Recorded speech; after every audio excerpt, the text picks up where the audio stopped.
Hello and welcome to another episode of the Frankly Leader podcast. I'm amazed and excited and thrilled with every guest I introduce, but Vicky, I'm so excited that we finally managed to get a time to have this conversation about your leader journey. So welcome to the podcast and thank you for giving up your time. I know you're really busy at the moment as well. No, thank you for having me. It's my first podcast, so there we go. Oh, hopefully it'll be a pleasurable experience for you. So for people that don't know, today in this episode I am talking to the wonderful Vicky Blakey-Archer, and Vicky and our paths crossed when I was a trustee at York Mind, but you now are the CEO for St Nick's Charity, a wonderful environmental charity based in the heart of York City. Yes. Yeah, I've been since September last year. So yeah, dipped my toe into the CEO world a year and a bit ago. Oh, year and a bit. So this is your second year. Second year. So yeah, I think it's a really exciting time to be talking to you as well about leadership. So without further ado, I'm going to dive in where we start most of these episodes, which is basically when you were little and you were thinking about what you might do when you grew up. Did you ever think, oh yeah, I'll be a leader? No. No. I don't think I did. I was trying to sort of rack my brains and go, when did I go, oh yeah, I'm going to be a leader, I'm going to step into this role? And I don't know that it's ever been an intentional, I'm going to be a leader. I remember when I was really little wanting to work on a checkout because it looked really fun. And now with self-scanning, I'm not so fond of that, to be honest. So no, I think when I think about it, I always kind of would adopt a bit of a leadership type position, I guess. So like in primary school, being the captain of the rounders team, for example. Not that I'm particularly sporty or anything anymore, but and running for kind of school council things and stuff like that. So always kind of naturally, I guess, did stuff, but never thought I'm being a leader in this. Yeah. You took the lead. But I guess I did. Yeah. And so what was, thinking back on your career then, what was your first experience of being in a traditional leadership position, as it were? Yeah. I think probably one of the sabbatical officer roles in the student union was my first sort of, oh, I'm a leader here. And if I'm being really honest, I was terrible at it. I was awful. It was a bit of an extra year of being a student, and I didn't do it very well, I don't think. But there was that kind of recognition that I had stepped into this sort of leadership role, I guess, of supporting to run the student union for a year.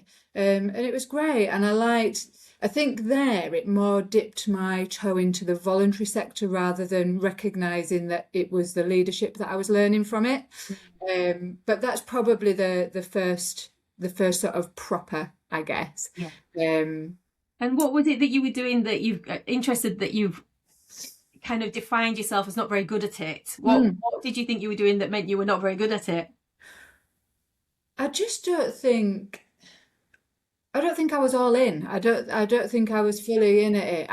I was young, as anyone who takes on these sabbatical officer roles would be. I think there were some elements that I was good at, and that kind of advocacy piece, and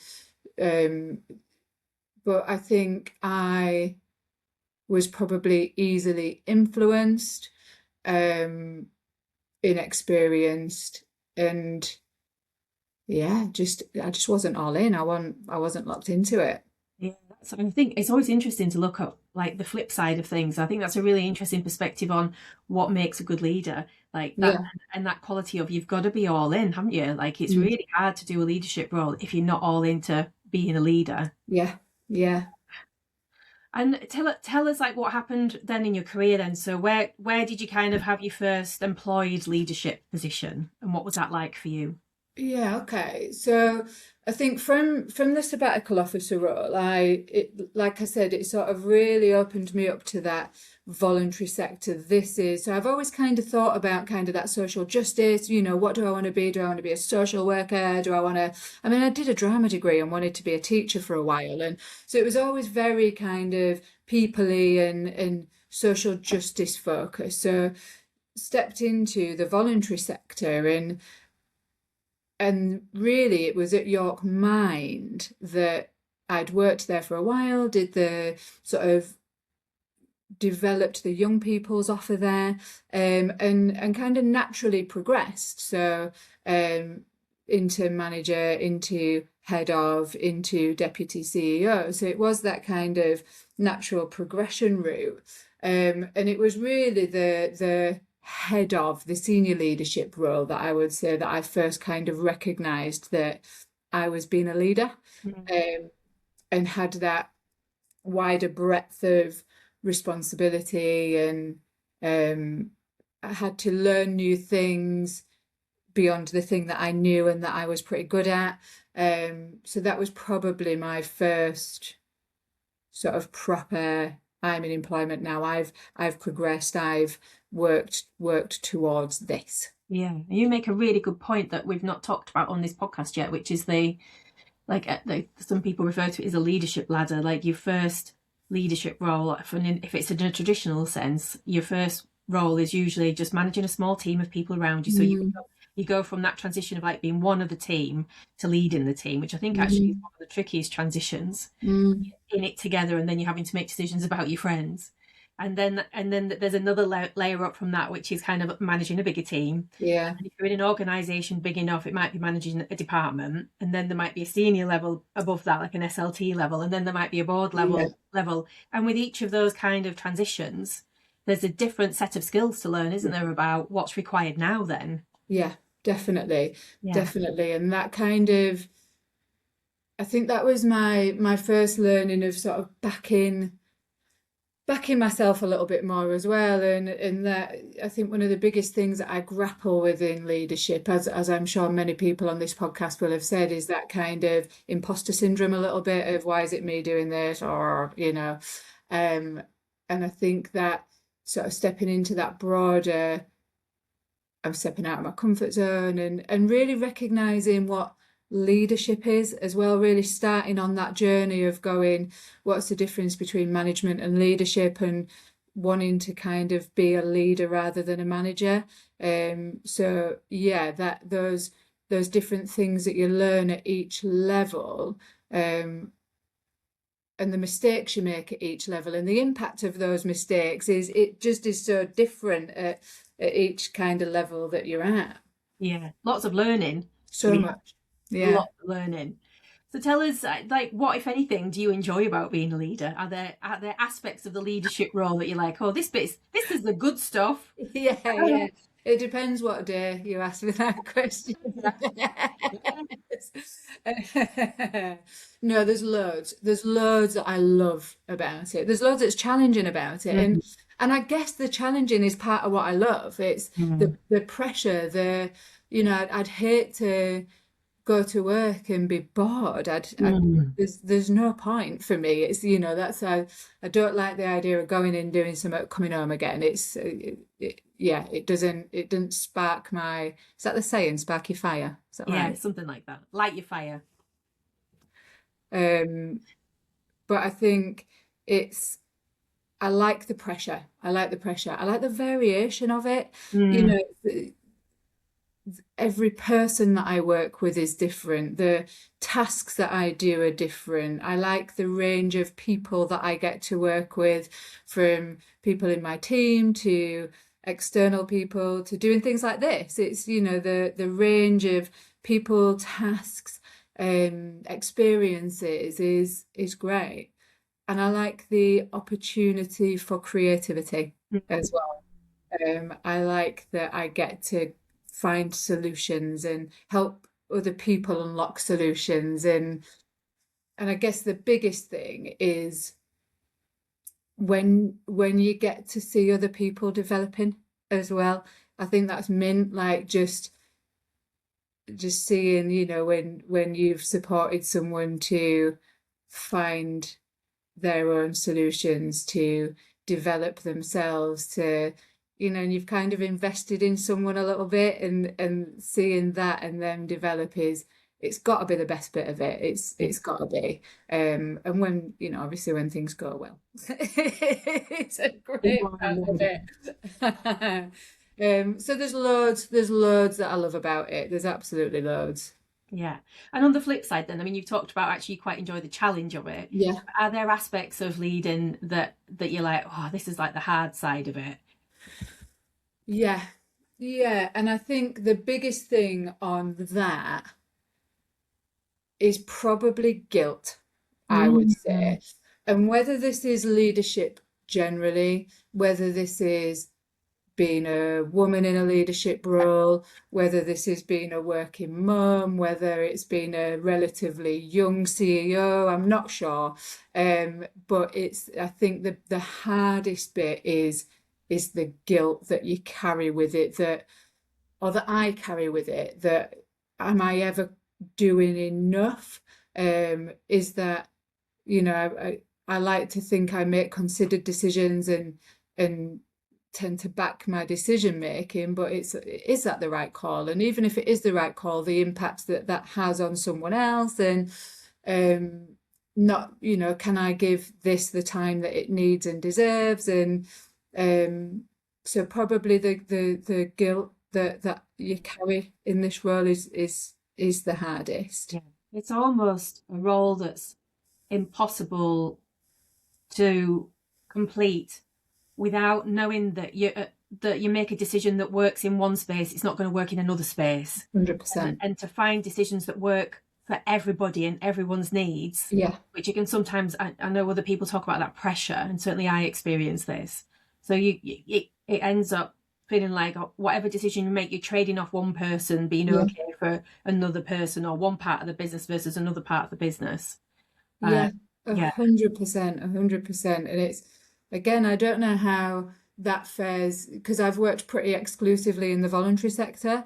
I don't know how that fares sector to sector when, you know, with different levels of resourcing that you have in different areas. But it is that you sort of constantly feel like you're robbing Peter to pay Paul a little bit. Yeah. And it's tough. That side of it is tough. Yeah, you have to make tough decisions at the end of the day. Yeah, yeah. Yeah.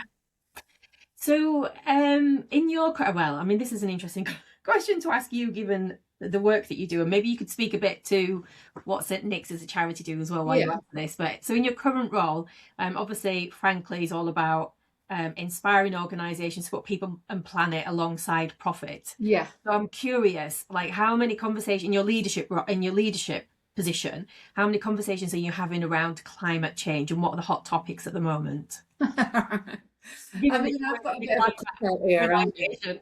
It's a definite cop out for me, because it's our bread and butter. It's what we do. So it's daily for us. But that's specifically because we are an environmental charity. If I look to my previous leadership role, it was nowhere near that frequent. You know, there was a lot of kind of, well, we've got to tick this sustainability box for this tender. How do we do that? And then, are we doing it?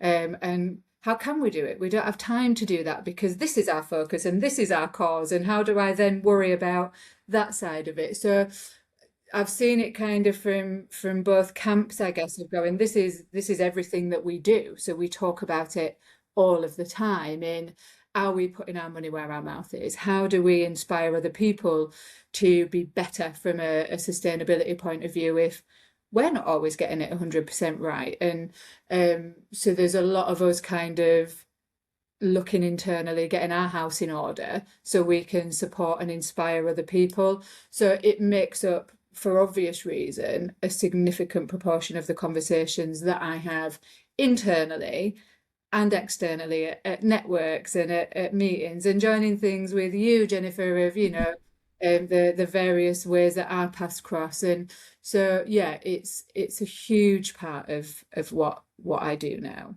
But that is a result of leading an environmental charity, I would say. And for people listening that maybe are outside of York or in York even, and they don't Mm. know or haven't heard about St Nick's, can you tell us Yeah, a bit about what you do as a charity? yeah, of course. So St Nick's is great. It's a really really mint organisation, and I think I've been there just over a year now, so there is still a degree of objectivity in saying that. It's such a cool organisation, and we have a bit of a kind of people, planet, nature focus. So we look at sort of planet through waste reduction and waste minimization. So recycling, we hold recycling contracts, but beyond that, it's how do we support people to reduce their waste generally? So obviously recycling is a good option, but how do we help people to not use the things in the first place or to make different choices? We have a sort of nature focus through our green corridors work. So that's very much about nature recovery, looking at sort of how green space is managed differently for the benefit of the environment, for sort of increasing biodiversity, looking at sort of endangered species and how we can help create habitats for different species to thrive. And we work across York doing that, both in sort of urban and more rural areas as well. And then we have our people focus through our nature-based wellbeing. So essentially connecting people to nature Yeah. for the benefit of their emotional well-being. So quite a sort of mental health focus on that. But essentially going, how do we use nature as a catalyst for change for you? And how do you find the joy in nature? And really sort of helping people to connect the dots that goes, none of this is standalone. If we don't look after the planet, we're not looking after ourselves. And if we're not looking after ourselves, how do we look after the planet? And so it really is so intrinsically linked, and just helping people to recognize that, and essentially just supporting people to make different choices, and hopefully then make some improvements in their daily lives of looking after the planet and themselves. And that's it, isn't it? That seems like the kind of common theme I'm hearing is like if you want populations to make a change in terms of their behaviours and habits, you've got to make it as easy as possible. You've got to Yeah, really make it as easy as possible because people yeah, are busy, they've got life and other things going on. So how do you make it yeah. as easy as possible? And people don't get it. It's, we use language, we use things like net zero, and it's like people don't know what that means. And I'm a firm believer in educating, not alienating. I think if we want people to make change, we need to help them to do that in the same way that, there are so many things that I don't know about. And if I need to do that better, I need someone to help me do that better, Yeah. not judge me for not doing it. Yeah. So I'm a real believer in how do we make it as easy as possible, for people to make those changes and make those choices, and do that in a sustainable way, not in a, well, I'm going to do this because I have to tick a box because someone told me that I need to reduce my carbon footprint, even though I don't really know what my carbon footprint is. It's very much, it's inspiring change. I think it's making people want to be better and want to do it differently, Yeah. and that's where we're going to get that sustainable change and we need a sort of critical mass of people to do that. And staying in this topic, but bringing it back into kind of organisational level, and I think this is going to be interesting because, like you said a little while ago, that you've got the perspective of being in an organisation that wasn't prioritising Yeah, yeah, sustainability because it wasn't its priority, yeah. versus then one that is. Mm, When you're talking to other organisations around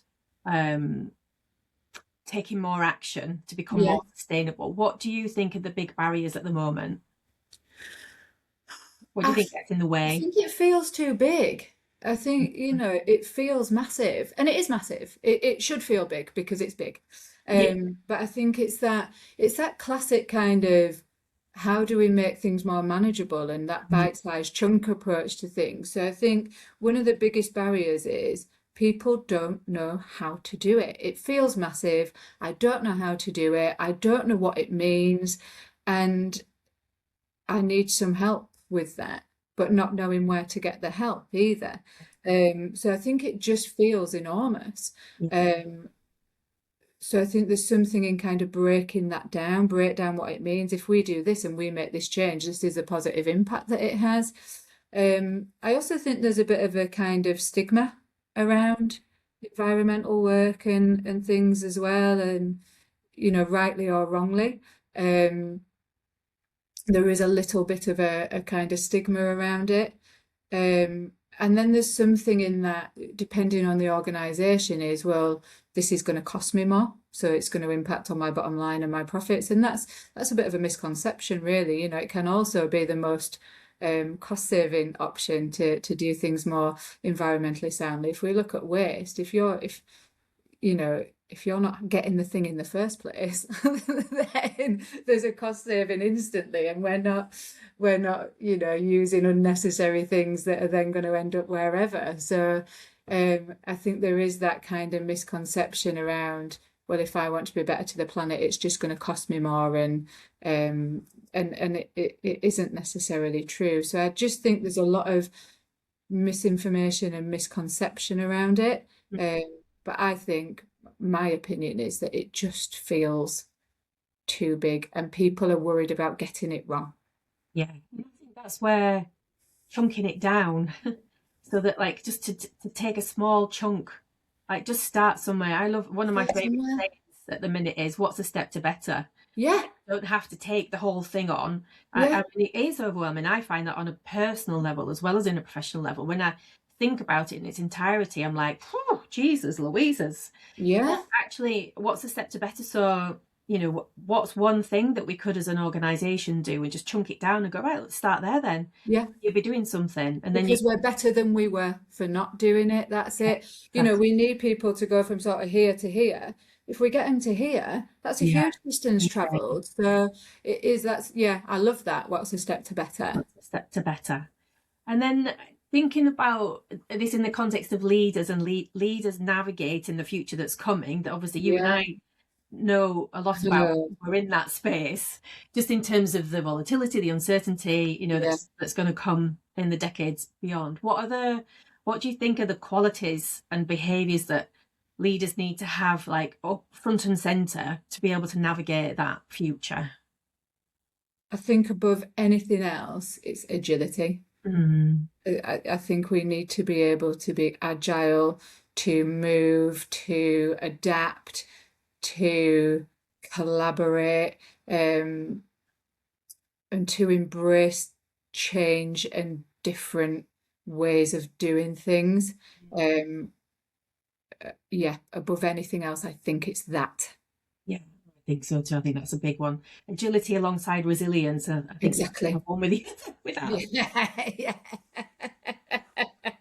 So I always ask people, what question am I not asking that you think I need to be asking?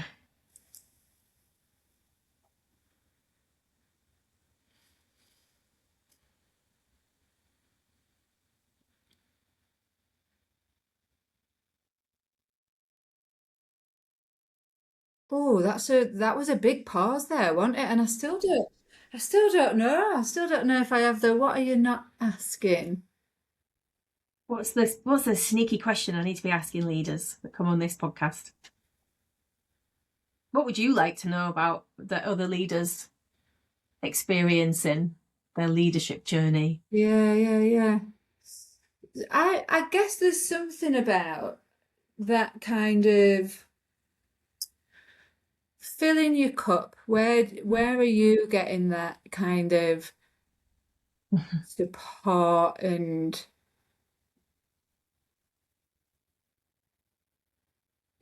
keeping resilient? How there's something about keeping that resilience, I think. You've talked a lot about that already today, about getting the importance of getting help, asking for help, plugging in to help, getting support. So where do you get support from? Where's your go-to to fill your own cup up? yeah, I think that for me, there's an in work and out of work, I guess, and having both is helpful. Um, I think one of the things I've really learned over the however many years that I've been on a leadership journey is that I think authenticity is absolutely key. And holding your hands up and going, I don't have the answer here. I don't know what that answer is, but let's unlock it, let's find it. And that was one of the big things coming over to St. Nick's was going, this is great because I don't know. I don't know. They all know way more than me. And I love that. It felt weird. It felt weird, but it was nice to not have the answers, and to trust people to get on with stuff. So to go, I trust you to do the things you need to do. I need you to trust me that I know how to run a charity, essentially. And that was really liberating and refreshing. So I think I've really learned to lean on people, regardless of what position they hold in the organization, as well. I love that. I like that. I think you're speaking to something which could be a potential massive light bulb moment for people listening. That is that when you're internally promoted from being a subject matter expert Yeah, in the same organization, you still carry all of that knowledge yeah, and wisdom. And so making the leap between like having an answer and being able to figure it out for other people because you yeah, already know. yeah, And actually, what you've spoken to is like you've gone into a completely different industry where you're no longer the subject matter expert. So you exactly. can't. I But can't do it. so you've had to trust. And how Yeah, liberating that is for you and for your people. yeah, yeah. It was really eye-opening to go to because you don't. It's that classic, I'll just do it because it's easier sometimes just to do it. And it really forced me to really step into that coaching space more as well. Yeah. Um, which has just been, yeah, the impact of it is that you're building up more sustainability, more resilience, and probably doing better succession planning as well, to use sort of horrible leadership language. It is that. Um, but also for me to go, I can go to this person for support. Mhm. It doesn't matter if they're the person that, I don't know, collects the recycling for us. They know stuff, they're helpful, and I'm gonna lean on them for support in the same way that they can lean on me for support. So Yeah. I think one of the things I've really learned is to not have to take your support network up. I don't have to go to the board always for support. I've got a good board, I've got supportive chairs, but I don't always have to go to them because I've learned to, through that kind of authenticity of going, I don't have all the answers and I'm not pretending to.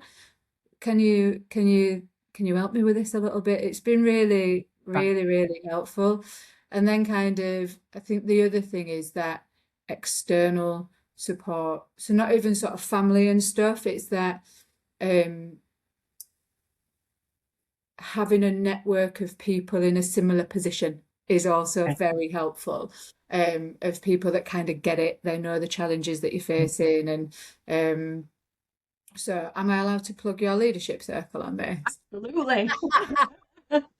And it has been, so the women's leadership circle, I would say, it's just been a game changer. It's a space that I genuinely every month look forward to because it is that time to be a bit selfish, and there's no shame in that. It is just that space to go, no, I'm thinking about me here, and it is just a proper cup filler.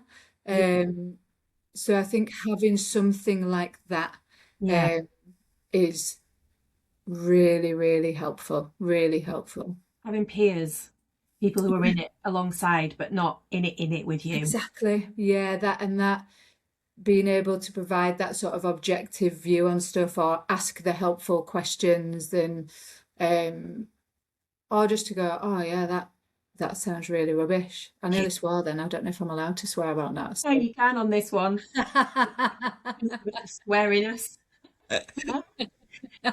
We have in Systemic Constellation Land, which is one of the tools in my toolkit, which I love. One of the core principles of that model and philosophy is this concept of the balance of exchange, which I love, and I see this. I see it in men as well, actually, but I really see it in female leaders. And I think because we've got that natural capacity to lean towards more nurturing, and we have a broader horizon generally, so we're noticing what's happening a bit more, like broader. But we have a tendency often to be overly giving. Yeah. And so in this concept of the balance of exchange, it's like really noticing. I always think of it like the infinity shape, that infinity circle, like where are we giving and where are we receiving too? Yeah. And I think that speaks back to this piece about resilience. Like you can't give from an empty cup, even though you might want to. And actually, when you try to, you're probably not giving the best kind of support that you can anyway. So how do you open yourself up to be able to receive as well as give? And that's been a game changer for me in the last few years, just really thinking about, like where am I overly giving into spaces, people, groups, and how do I need to like rein it back in a little bit? Yeah. And then there's that difference of kind of being prepared to receive, I guess, but also being prepared to ask. Yes. Because I think they're quite different, aren't they? And that's something I still now find really hard, is just being able to ask for help and go in. Me too. I just need someone on this. Yeah. Without feeling like you're burdening someone else. So I think there is that being prepared to receive, but then the step beyond that is being prepared to ask as well. Yes. So, final question. If you could do any job in the world, what would it be? Is retire an answer? I don't believe that would be truthful for you. It's not. It wouldn't be true. It wouldn't be true at all. Do you know my absolute dream? And it's a far cry from what I'm doing now. I would just love a little deli. I would love to have a little deli that is really, that has kind of sustainability underpinning everything, but has like a little book nook in it and does great food and great coffee and maybe great wine, and just makes people feel happy when they go in there. I would love that. So that's probably one. That probably is my ultimate. Oh, wouldn't that just, when you kind of wander off and dream about what you could do. But I also romanticize that, and I imagine every day to be sunny and warm and probably in rural Italy somewhere in my little town. Not in Yorkshire. Well, I would certainly come and buy deli produce from your little deli, and I would love a coffee there. But I think sort of real world. I don't think I'm a million miles from it. I think I'm really from being young, I've been really driven by kind of that social justice piece, that I've never really wanted to work for anyone else to make a profit. I like going in and rolling my sleeves up and working hard because it feels like the right thing to do. So I don't say I'm a million miles away from that dream job, again, depending on what day you ask me. So there's always something in that. I really like leadership. I love leadership. And I will always want, unless I've got my dream deli, I will always want to have something that's purpose driven. Yes, I love that. And what a perfect place to end, because we could all do with more purpose in our lives, I think. So all that's left to say for me is thank you so much for giving up your time. I know you're really busy at the moment. For the extra plug on the Women's Leadership Circle, much appreciated. I will pay you later. And just thank you. I've really loved the conversation, and it's really interesting to me. Like there's similar themes, but there's also some new little nuggets as well in every episode. So thank you for bringing those as well. Your little gold. Thank you. It's been nice just to have a space. I guess it's a bit of a processing space, really. So yeah, thank you. I've enjoyed it. Oh, well, you're very welcome. Thanks, Vicky. Cheers. Thank you.